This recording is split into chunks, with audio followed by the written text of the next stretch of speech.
Hey everyone, it's Arfan here, and I am back with another guest expert interview. I have Rhonda Caudill here with me. Rhonda, how are you doing today? Awesome. How are you? I'm well. I'm well. Thank you so much for joining me today. Rhonda has decided to graciously share some amazing information with us today for the Successful Lead Generating Coaches Show. And I'm super excited to have her on here because one of my goals is to help to bridge the gap between getting started to also, as you're growing a business, you're trying to get to that next level. And often in my own journey, listening to podcast episodes, watching the videos of others who paved the way has greatly helped me to overcome challenges of my own. So I'm super excited to have Rhonda on here today. And Rhonda has a wealth of experience. She primarily works with a lot of Christian-based coaches, speakers, authors. So she helps them with self-publishing services as well as branding and web design with her company, Presentation Graphic Studio. So with that being said, I want to give Rhonda a chance to actually introduce herself, tell us a little bit about you and how you got started in this work. So I'll turn it over to you, Rhonda. Okay, thanks. Well, my background is actually in interior design and went back to school Hmm, at 47 and found that most of what I ended up having to do for my classwork was the presentation aspect of it. They were less, really? it seemed like they were less interested in my skills. They just assumed that I was a good designer. I spent all my time learning the presentation part. So I was learning all of the same things as the web design students and the graphic design students. And honestly, kind of it was beating a dead horse by the time I got through 6 years of school. So had a little sidetrack into cancer there for a little bit that put me Oh on the six no. year plan instead of 4 years for graduation. But my my Caring Bridge title when I was in cancer treatment was Passion and Persistence. That was the name Mm, of my little blog there for my friends. So I think nothing shows that more than the fact that it took me 6 years to graduate at 50 some years old. And at mm, that point, I was doing it more to prove to myself that I could than anything else. And I realized there was really a gap with a lot of the creative community with spending all their time, you'd like to think that you're doing design work, but a lot of mm-hmm. it's paperwork behind the scenes. And It so is true. at the time, I thought what my business was going to be was doing the actual presentations and using all the software and doing all the 3D rendering and all the Mm, tech things that I learned how to do behind the scenes. Because many folks my age in particular are very intimidated and overwhelmed by all the tech that comes with doing all the creative work. So my idea was to bridge the gap. And my mother used to always say presentation is everything.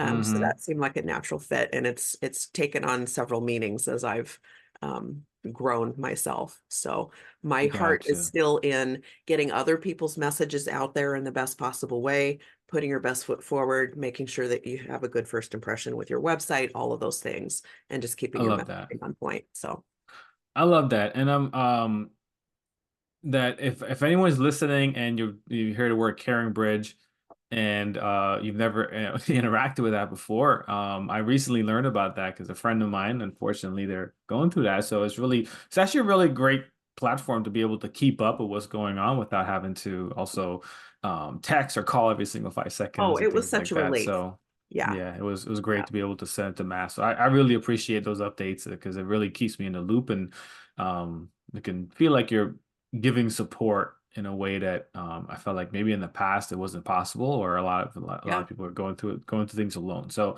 um, I actually really love your story and the fact that it just kind of all tied together, right? It's really cool. Yeah. So I know God's you're taken it gonna, full circle a couple different times for yeah, me. yeah. So, So we're gonna take it full circle more because I know today you're gonna talk to us about content and 10x, and I wanted to share right over here. What are you gonna share with us a little bit today? I really have a heart for making sure that, again, that you're not intimidated by what you're putting out there. And if you've studied marketing at all in the digital world, you know Mm-hmm. that having your messaging on point and being consistent is probably the single biggest thing that you can do. Blogging is the best thing you can do for your SEO for your website. And just keeping your marketing messaging consistent is really important. And it's really hard. And it's really hard to edit your own work in a lot of cases. And so Mm-hmm. I feel like this just gives you kind of some lenses to where kind of a framework to follow when you're critiquing your own work or trying to just, you're sitting staring at a blinking cursor, trying to figure out Mm-hmm. what to put out. It keeps you focused on what your core message is if you Yeah. start with your values first. That's awesome. I love that. So the core values can 10x your content creation. Mhm. And I really love that. So let's dive into that, right? So someone's starting, they're just like, wait, like I've been a coach for I'm getting entering this coaching world, or I've been a coach for a year or 2 years, and I'm really looking to get things cranked up to a higher level, bring on team members and things like that. Talk to us a little bit about the power of core values. And I know we're going to talk a lot about content creation, but just to Mhm. understand the idea of core values, where do we stand? What exactly does that even mean?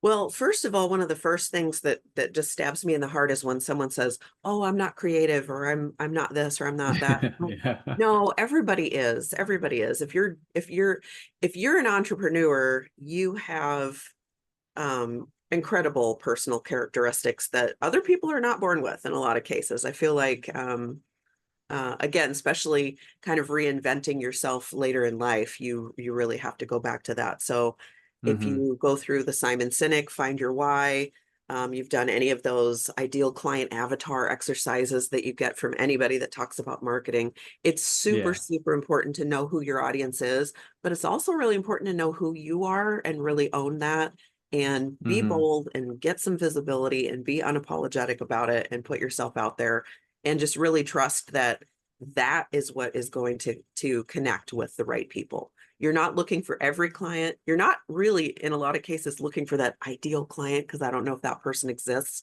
but what you are looking Hmm. for is the right fit. And that makes Gotcha. everything easier going forward. It's just a better client experience overall. So Yeah. starting with that and really connecting with people at the deeper level, I think your social media posts are going to catch people's attention and stop the scroll if they're the right people for you because you're getting that emotional connection right out of the gate.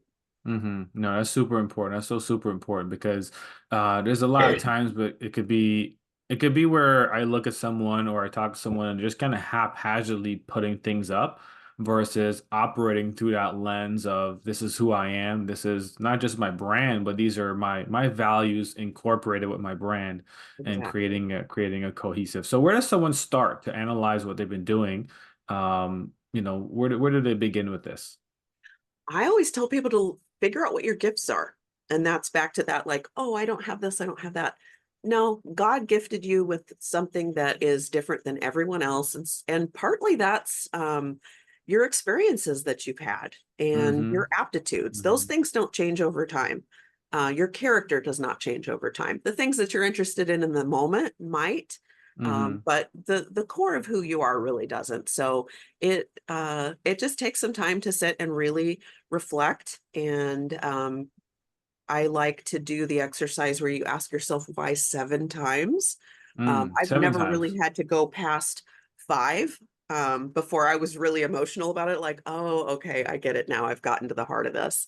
Yeah. Um, ask yourself what, like, why do I feel that way? Okay, okay, well, why do I feel that way? And Mm-hmm. really dig deep. And I've got a handout which we will share with a very comprehensive list of words that Mm. can be your values. But I don't suggest people just go through the list and just pick the first five that jump out like one of those word search puzzles that goes around. Yeah. It's the first 3 words are your words for the next year. That's fine if you need some inspiration, but I would just really say go back to what were you really great at as a kid? What do people remember you for? Mm-hmm. What are the things that you've gone back to that still bring you joy? I'm never going to grow up and be an ice skater, but when I get those little quiz questions on social media where they're like, "What did you want to be when you grew up?" Well, I'm never going to be in Mm-hmm. the ice capades, but I'll tell you what, at 58 years old, I love going ice skating and I still do it with my kids because what I'm getting from it is the essence of that experience. So Mm-hmm. just really reflect and get to the essence of what it is about that thing that lights you up, Mm-hmm. and the things that you come back to again and again, and just sit in gratitude and recognize that you are gifted in ways. The things that come most easiest to us, a lot of times we overlook as our gifts That's because true. we don't have to stop and think about it. So, That's if very you true. have to go outside yourself for ideas, then ask the people closest to you, what do you think my gifts are? And there's Hmm. tons of good online assessments too. If you really want to dig into finding your spiritual gifts, there's all kinds of really professional frameworks for exploring that Hmm. too. Yeah, that's very true. I'm glad you brought that up because it's very true that we can just kind of overlook our own gifts because it's part of us. It's right in front of our face. We do it all the Mhm. time, and just we just recognize that hey, this is a gift that not everybody actually has. Yeah. Like not everyone can do this as quickly or as well as you can. And that's something that I see a lot with coaches who are starting up, especially where they're trying to figure out like how do I get in this? How like what's my differentiating factor? Right. And for someone like typically may have worked, like for example, you mentioned the whys. I learned that concept when I was in college in my mid 20s, and Good. it's something that I use along the way, and I use along the way even now, after a decade of use, and it's something that not a lot of people know about that, right? Or Mhm. even just to be able to sit and go and dive into that. So I love that you mentioned that. Okay, so um, all right, so someone sits down, they do the work. They don't just take 5, 10 minutes, but they take like take like a good 2, 3 hours or a half a day or ponder for about a week and really come up with their core values. So they have a list of their core values. Is there a sweet spot? Do we do all 10? Do we do five, three? How much do we go with? I would say if you're feeling completely overwhelmed, aim for three. My magic number is five for a whole bunch of reasons. And this is going to sound silly, but not the least of which because I'm very creative and branding aware all the time. Hmm. On Instagram, if you had five posts and you made each topic a different background color and you alternated them in that same order, you're Hmm. never going to have the same color top to bottom or side to side if you alternate five things in that Mm. 9 grid.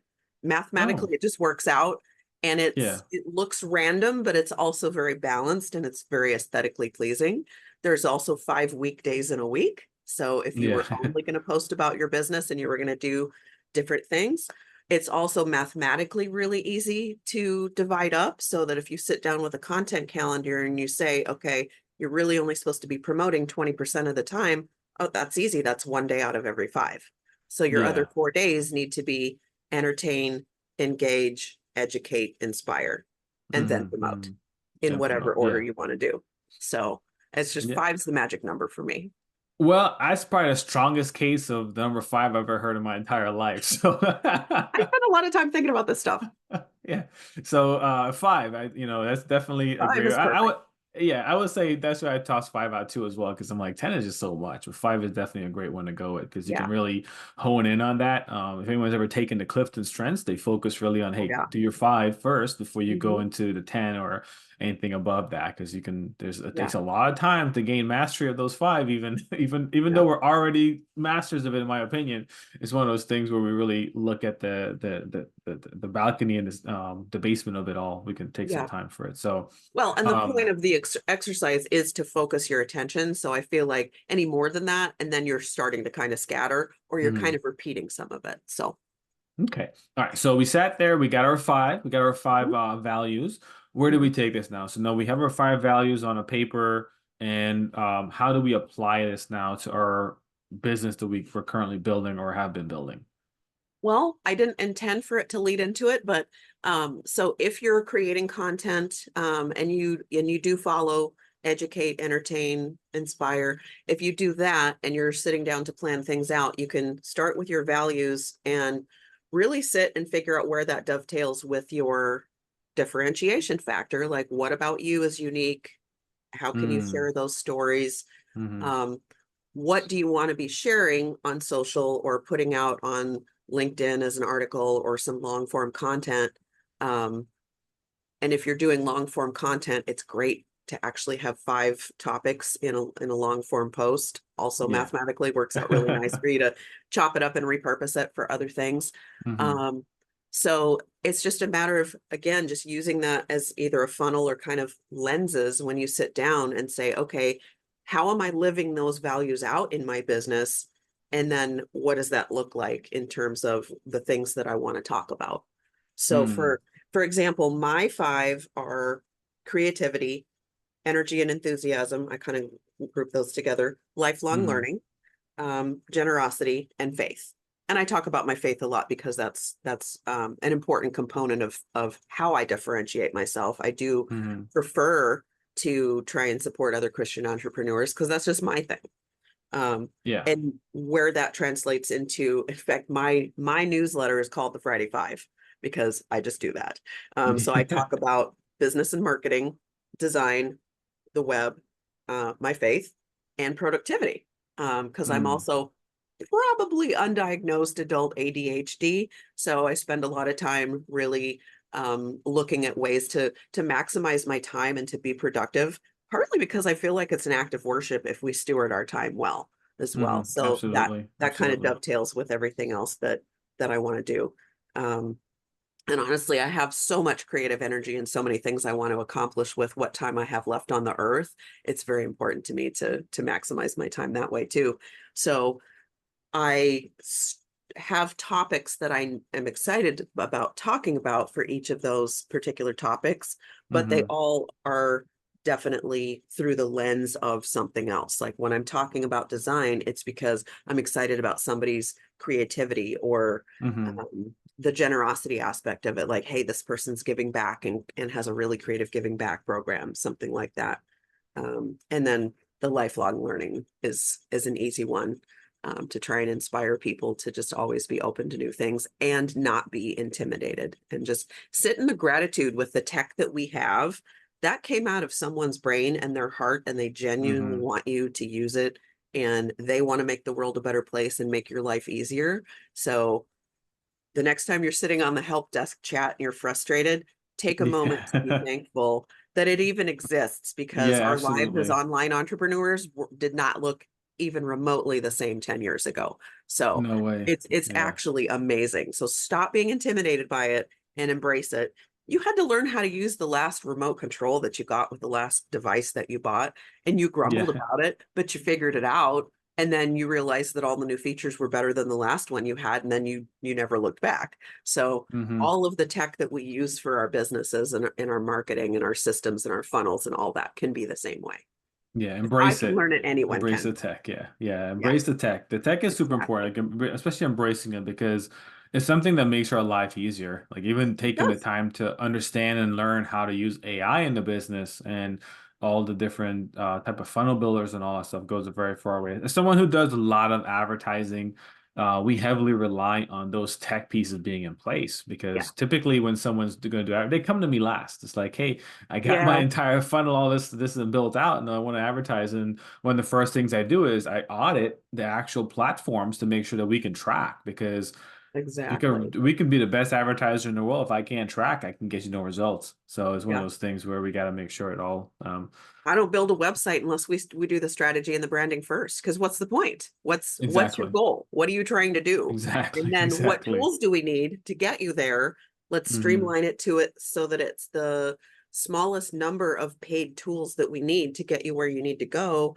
And you honestly need to have those things set up so that we can integrate them with your site when we build it. So Hmm. it does really have to be reverse engineered if you're smart about it. And then you've got a system. Yeah. So Yeah, absolutely. yeah, I use the analogy of if you ever look at and observe a community, a housing community being built, yeah, um, you don't just see houses pop up right away. It's months and months of foundational work. right. And as soon as that foundational work is laid out, it's like boom, all of a sudden houses just popping up left and right. And I believe it's the Exactly. same way in online business when we're building a website or something like if we do the foundational work to, like you mentioned here, get the core values figure it out, doing market research, getting on interviews with people, um, developing a good branding scheme of colors and fonts, Mhm. things like that. When it comes time to put the website together, it's easy. It's like, oh, I already know what my audience wants, what they're asking for, the right words to say, Exactly. and it's very quick right now. But I see a lot of the opposite happen. Someone's like, I'm gonna get a website. They put up this haphazard website, and Hmm. then 3 months later, now they want to edit the website. 4 months later, edit it again and again and again. It's a lot. It becomes a lot of busy work that doesn't really lead into any kind of tangible results. I call it And it's procrastinating. procrastinate branding. That's a new Yes, term. I haven't heard that I one did not before. coin that term. I heard it somewhere in a Facebook group of other professional web designers, but I've completely embraced it. I love that. That's awesome. You That's so can funny. fiddle with your branding forever and you're working, but are you actually generating revenue and leads? So, Exactly, exactly. That's the biggest thing, right? So, all right. So we really covered the importance of putting the values first and kind of operating through a lens, looking at our content, things like that. For someone who's already been at it, it's like they're the person who did, they did put up that website before even done a market mhm. research, anything like that. And it's really just all about them, which is fine. You Yeah, started. Kudos to that. Be yep. grateful as you got started. You did a lot of work people never even do because they're just thinking about it, but you did it, Mhm. right? So or they're producing a lot of content. They're like, hey, Rhonda, Arfan, I really want to get results. I'm doing this work and it's like a labor of love, and I want to change it from a labor of love into something that pays the bills. How can they use these core values now to reflect back on the stuff that they've already put out and like take a good step forward into starting to generate better results? Well, if you've already got a bank of content, you could do a couple of things. You could go back and actually learn a little bit about SEO and using your values as a guide, go through Mm, and optimize those things, kind of do some backlinking and connect some things together. Um, or you could rewrite those things and start kind of a new content bank where you just slightly shift. You don't want to just show up one day as a completely different person with completely different topics that you talk about. hmm. But part of why you're going to connect with people is your authenticity. So be transparent and say, hey, I've been a little unfocused on the stuff I've put out. I've talked about things that were meaningful to me, but I am really going to double down and hope to offer some value in these particular subjects. And what would you like to hear about? Just engage people and let them Mm. know that you're going to shift things a little bit. And then you've got some built in accountability too after you've put it out into the universe.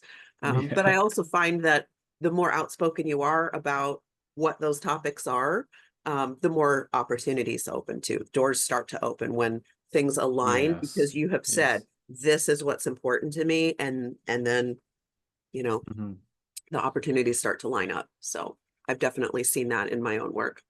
Yeah, I love that you mentioned that because anyone who's put out content, you potentially could feel like, hey, I put this out and it was a waste or it wasn't Hmm. whatever. It's not too late to go back and use that or adjust it or edit it and Yeah, put it back out. Like one thing I do, my email list typically doubles frequently, and I'll go back at some of the ones that are extremely valuable, and there's no reason to reinvent the wheel when I already have yeah, it. Half my people didn't see it yet, and I'll maybe update it, make some adjustments, and resend it out, and it's always exactly. appreciated.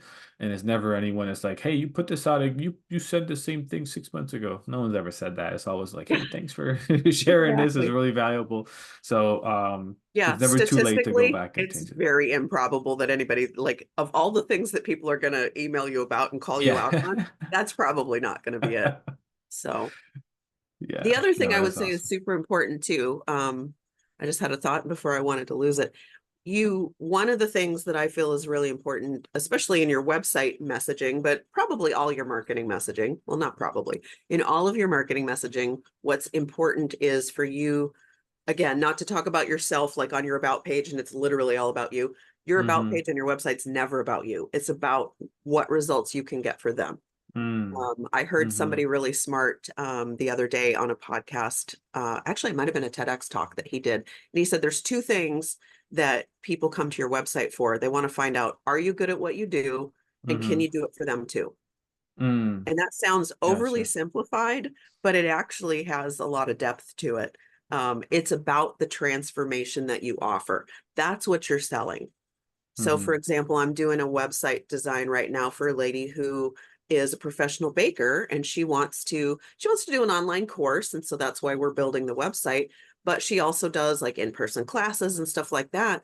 And Yeah. she said, "What should we put on the homepage?" And I said, "What we need on the homepage is to appeal to why do people want to do that?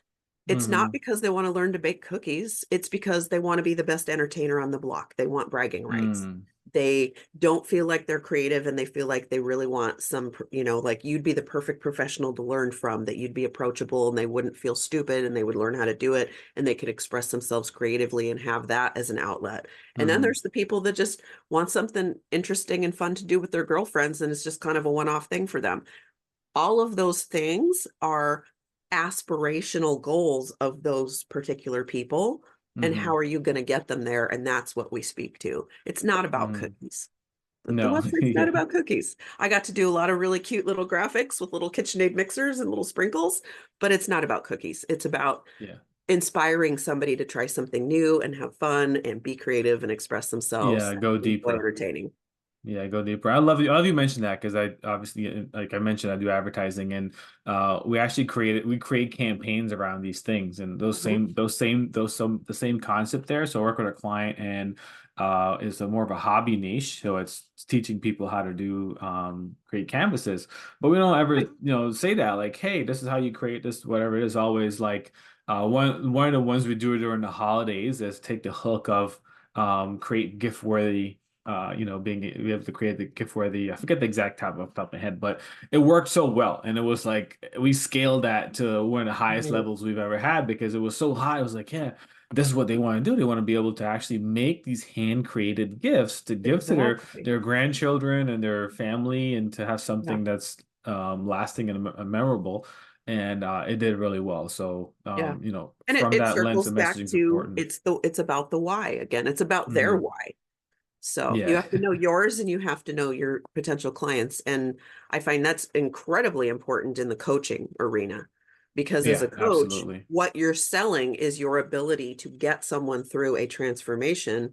So you have to know exactly what your skills are and what differentiate you, but you also have to know exactly what you're offering that person. So Yes, yes, yes, yes, absolutely. Awesome. Well, hey, I love this so far. It's been extremely helpful. I think it's something that when I first started, this is the information that I would have wanted to know because I learned this a lot later on, and excellent. it was towards the point where I was starting to hire a team. That's when it Mhm. started coming in, like, hey, we got to get the core values in place because. And when we did this, I saw personally a significant difference in the quality of team members who are now also operating from these values in the company and we get our results for our clients even skyrocketed. So Absolutely. really taking the time to figure out your core values and putting into your business goes really far. Rhonda, I appreciate you coming on here so much. I know you mentioned you actually have a resource for someone who's like, okay, I like this, I want to get core values, but I'm a little stuck on where to even begin. You have a core values list. Mhm. Can you tell us a little bit about what someone can expect for seeing that, so that way they use this the correct way? Yeah, it's just a word bank. I've been adding to it as I've educated myself on this and seen other resources that have been out there, just to give somebody the most comprehensive starting point and literally just, go with your gut, surface level. Maybe you circle 20 the first time, but as you Hmm. ask yourself why and you go deeper, um, even if one of the decision making tricks that I use with myself is when I'm finally get it down to a few, maybe you've got 10, pair each one and say, okay, is this one more important to me than this one? Yes. Okay. And Mm, then compare them one to one and then you'll see them start to eliminate in your own mind and you'll see it's again the things that you keep coming back to over and over are definitely the undeniable winners on those things and you'll know deep in your gut what they are and then it's a yeah. matter of okay now let's look at how I differentiate myself. How am I living? How is my business as an entity living out these values? How is it Hmm. representing those things? Because you need to Mm, see that too. Um, Even down to what you mentioned with the branding colors. There's a lot of psychology behind selecting colors for branding. I'm sure you know that. yeah. Yep. I Yep. could Yep. talk about color psychology for hours because there's cultural influences. There's so many things that go into that, Hmm. and I've got a lot of creative tools at my disposal as a professional in the design industry. Um, but again, they mean nothing unless we have a strategy on how Hmm. like, who are we hooking in with an emotional connection to this particular combination of colors? What does it say about you? Yeah. Because your branding needs to be recognizable and memorable, and it needs to be meaningful. And that's what's going to carry you through. And then you just need to maintain that focus on your core values, focus on your content pillars, focus on keeping your branding consistent. And it's going to Yeah. accelerate your brand becoming just the growth that you're going to see with that. Yeah, allow you to stand out too as well. Even in the advertising world, how do we stand out Yeah. from our competitors? Is interesting. So the call psychology, that's a whole rabbit hole. We could dive into that Yeah, very, very that's another deeply. So yeah, that's a whole another hour conversation. exactly. So, but yeah, it's super fascinating with that. I look at a lot of that too as an advertiser because we look at landing page conversions, and it's amazing how Yeah. button colors can change from 20% to 40% all of a sudden. Converting Yeah, if you've goes got much the higher. time and the budget for the So. A/B testing, it's really fun to see the data come in on Yeah. Oh, yeah. those It's things. extremely valuable. So, Rhonda, I thank you so much for joining me today. It's been a pleasure to have you Well, on to thanks for share these having tips with me. the audience. What we're going to do is I'll drop a link in the description below for the core values list that Rhonda so generously is sharing with us. Take a look at that. Use it. If you have not sat down and really thought about the core values of your business, take the moment to do so because it really will help to when you look at like the direction you're looking to go towards, it's something that can help to guide you there along the way to be able to put Especially if you're out the building a team. I'm glad that you brought that into it too, because yeah. there's no faster way to make sure everybody's on the same page. There you go. So you guys have it there. So Rhonda, again, thank you so much. And you can connect with Rhonda at presentationgraphicstudio.com. Again, we'll drop a link below for the actual resource so you can be able to connect with her. If you're looking to connect with someone who helps with branding, web design, or if you're looking to become a self-published author, Rhonda is someone who could definitely help you out. If you're a Christian coach or speaker, or an author and you're looking to get the bestseller status or beyond. I don't know if there's a beyond or not, but I think Yeah. Again, bestseller is about depends to on what go. your goals are. We'll get you there. Yeah, awesome, very cool. Before we end today, Rhonda, is there something, right? So, one of the biggest things is on the entrepreneurial journey, it can be challenging. So, what's something that when you first started on your journey that you would have liked to know that you could go back and tell yourself, what would that be? Probably the focus aspect of it, which is maybe why it's so important to me now, and sharing what I've learned and struggled with myself and sharing it with other people to kind of shorten the learning curve on that. Hmm. Um, you don't necessarily need to niche down, but I can tell you the more focused you are and the more singular goal that you have for yourself and what you focus on, what they say, what you focus on grows. It definitely does, and it's so much Mm-hmm. easier to do if it's just that one thing at a time. Neurologically Absolutely. we cannot multitask, so being able to set up your environment so that you can focus on what you want is one thing, so that you're Mm-hmm. productive, but also just knowing what your focus is and what your most important tasks are, is super important to me. So I love that. I love that. That's actually a really great tip for anyone listening right now. Like really focus in, and it's a really good point too that you don't necessarily need to niche down, like just to the riches and the niches, and people who go very, very, very deep and sometimes still fall. So definitely, take a look at that in your own business. But I love that. Thank you so much again, Rhonda, thank and you. for sharing this information with us. So everybody, again, thank you for tuning in. If you haven't, or if you don't plan on doing it, I urge you to go ahead and get the core values list. Really sit and take the time to do it. If you're looking for support along the way with this work, or even looking for more guidance on how you can take your expertise, figure out and hone your expertise. If you're a Christian coach, a speaker, or an author, or thinking about becoming a Christian coach, speaker, and author, definitely connect with Rhonda and see where that goes. You can visit her at presentationgraphicstudio.com, graphicsstudio.com, Graphics, yeah, and two F's. can definitely yeah, definitely connect with her and grab that resource. Again, everyone, thank you so much, and I will catch you all on the next episode. Have a great one now. Bye bye.